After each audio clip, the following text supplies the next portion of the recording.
تحية لجميع المتابعين وجميع المغاربة رجال ونساء.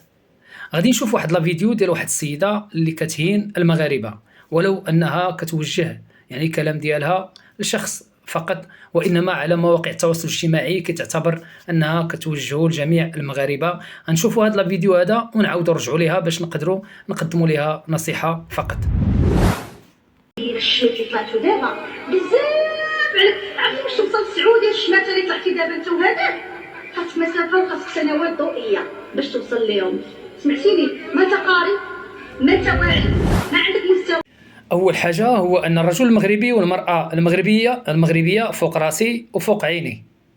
وثاني حاجة هي ملي كنبغيو نتكلموا في مواقع التواصل الاجتماعي ما كنتكلموش بألفاظ نابية.